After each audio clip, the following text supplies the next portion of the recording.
Time capsules. So what are time capsules? Time capsules are a cultural practice dating back to the mid-19th century America. If we are to give a generalized description, a time capsule is a deliberately sealed repository of items scheduled for retrieval. Time capsule is in fact a later name, coined by public relations consultant George E. Pendray for the Westinghouse time capsule of 1938. However, under this general description, from the mid-1900s, there were sentry safes, sentry chests, memorial boxes, and antiquarian boxes. So let's break this description down. The intentionality of time capsules is central. Pompeii, for example, is an unintended repository of items where volcanic ash froze in time a Roman city from the 1st century. Time capsules, however, are deliberate, consciously created, curated, and crafted. British historian Frederick Harrison in 1908 proposed to create a time capsule and stresses this distinction. He said, "Let us, once in a while, take to looking forwards, and with all our archaeological experience and all the resources of science, deliberately prepare a Pompeii for the 29th century." On a historiographical note, the intentionality of the time capsules challenge historians' bias towards unintended traces of the past. That is, the privileged place of involuntary testimony, with the assumption that their lack of intent allows the historian to penetrate deeper into the past. So if time capsules are deliberate, who made them? Time capsules were born from the efforts of institutions, corporations, community councils, and small businesses. What motivated these groups, of course, differs from time and place, but to generalize again, these groups were motivated primarily to memorialize and instruct. To quote Frederick Harrison again, he proposed to collect a careful selection of those products of today which we think will be most useful and instructive to our distant descendants. Historian Nikia Blond describes time capsules as an embodied relationship to future ages, a notion of passing on an inheritance, one that was political, cultural, and environmental, rather than merely financial and biological. The financial motivations, however, are indeed central to the story. Time capsules were also a means to advertise and establish the reputation of corporations and businesses that built them. The Westinghouse time capsule, for example, was created by Westinghouse Electric for the pavilion at the New York World Fair. Westinghouse Electric sought to promote itself as an innovative, forward-looking company. The capsule itself was also a publicity opportunity for all kinds of companies, from cosmetics to fashion to sporting and tobacco products. This commercial showcase was so successful that Pendray, the publicist, was flooded by manufacturers wishing to be included. Moreover, this promotional rationale led him to reveal the capsule's contents to the public by exhibiting replicas and distributing a printed inventory. So, what were in these time capsules?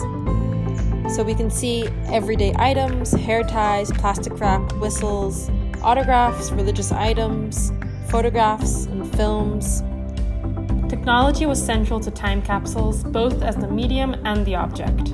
The Crypt of Civilization, buried in 1936 for example, provided microfilms with a projector. By placing the microfilms into the state-of-the-art projector, future generations could look at photographs of items, saving precious space, and read novels and magazines. All these items are considered a repository because they are grouped together by some internal logic. That is, to showcase the world in miniature, to represent a microcosm of a larger whole. This internal logic does have its precursors in modern Western culture, primarily the archive and the museum. Similarly, archives and museums serve the double function of memorialization and instruction. Museums and archives not only preserve documents and objects for the instruction of contemporary and future generations, but serve as monuments and memorials. They manifest a historical consciousness and an impulse to preserve the past for future. There are, however, two primary differences between time capsules and these institutions. The first is that time capsules are sealed away for whole generations. Until reopened, they are not at the service of the present.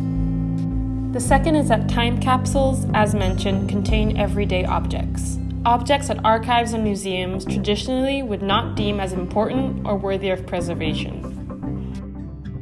In this way, the microcosm of the world, buried in the ground, situates itself outside of time, outside of the flow of contemporary life until its scheduled retrieval. The time capsule is not inherited from generation to generation, but wants to transmit itself to a completely different time. Therefore, the efficacy of the time capsule is hinged upon the capacity of its contents to transmit and communicate over time. What promises that future generations will understand the stored knowledge of the present? Looking at over 30 time capsules from the mid-19th century until the year 2000, it is clear that images and objects dominate their contents. Visual technologies are also central to the time capsule. There are cameras, film cameras, microfilm projectors, telescopes, microscopes, binoculars, and kaleidoscopes. Texts on average only pertain to 30% of these time capsules' contents. So why does the visual have such a prominent place among time capsules? To answer this question, we can look to the history of time capsules. Nick Yablon has pointed out how photography was particularly crucial to their emergence. The centennial time capsules were first and foremost troves of photographic portraits. Photography in the 19th century was imbued with multiple meanings. However, in the case of the centennial time capsules, photography was believed to capture reality, to capture and preserve both the physical traits and the character of the people in the portraits. Photography had a unique capacity to memorialize these men and women for posterity. Furthermore, the visual has such a prominent place among time capsules because there is a great confidence that images can communicate and transmit knowledge over time.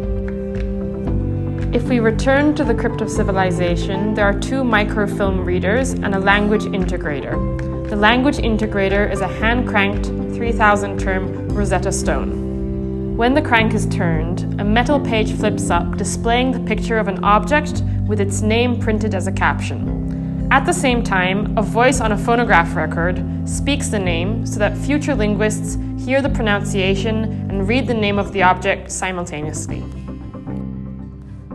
The microfilm and language integrator point to anxieties regarding the instability of language and technologies, but not of images.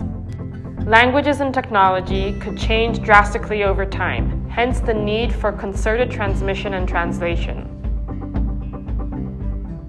Images, however, not only have a superior capacity to communicate over time, but are universal. Future generations, peering into the projector, may need interpretation for the content of the images, the various depicted objects, but not the images as images. The confidence and belief that images are stable and universal transmitters of knowledge may explain why they are so prevalent in time capsules. To conclude these thoughts, time capsules provide an interesting case where the primary vehicle of history is not texts or linear narratives, but a carefully curated, albeit at times miscellaneous, collection of images and objects.